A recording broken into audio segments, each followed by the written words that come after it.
So in terms of as you're progressing through the pregnancy and you're going through each trimester, does the exercise that you recommend change from trimester to trimester, or do you still keep the same sort of top 5 throughout, or what are your tips in terms of that? It's a great question. And yes, the exercise does change, but it doesn't at the same time. So if you're consistent with your exercise, there's certain exercises such as squats or all four, exercise arm and leg movements that are key and so important throughout your pregnancy. So keeping that up is really good. Obviously, you're going to feel different as you do it, but if you keep it consistent, you don't feel the sudden change in change, if that makes sense. But there are certainly exercises that are deemed safe, before 16 weeks of pregnancy, lying on your back, those sort of exercises, which are important early early first trimester or in your first trimester, because they do really help you to get that good connection through your core, your pelvic floor, your abdominals, and work nicely. So there's no need to avoid those exercises in your first trimester, but particularly coming into the recommendation is beyond 16 weeks is to not lie on your back for long periods of time. So as I guide women, I actually do change the exercise week by week.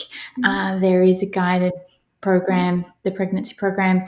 I've got a trimester 1, trimester 2, and trimester 3, but within that, there is actually the weeks. So there is a difference between somebody being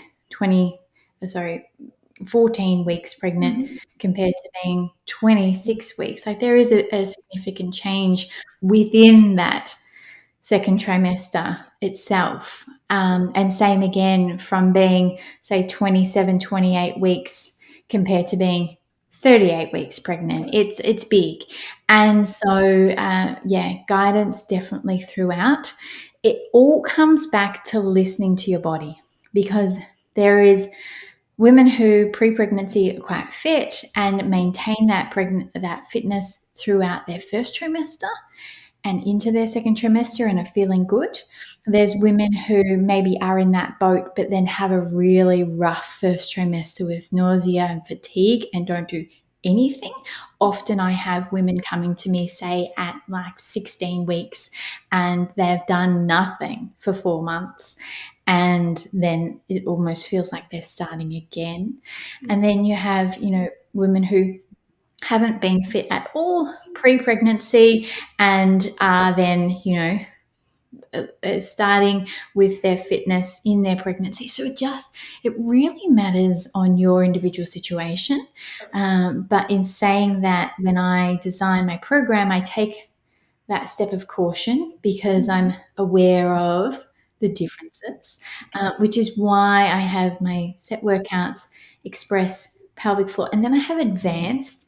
And I say advanced purely because it's those women who are fit, who are feeling good, they're the ones to do that. If you're a beginner, you're not going to go into that advanced workout. So to answer your question, yes, there is certainly a difference, but there's the foundational exercises, pelvic floor, core engagement, squats, clams, all four kneeling, these sort of things that just do them throughout. Yes, 100%. Absolutely. Oh, that's a great answer and very, very informative. So I think that's great. For more videos just like this, visit productive.com.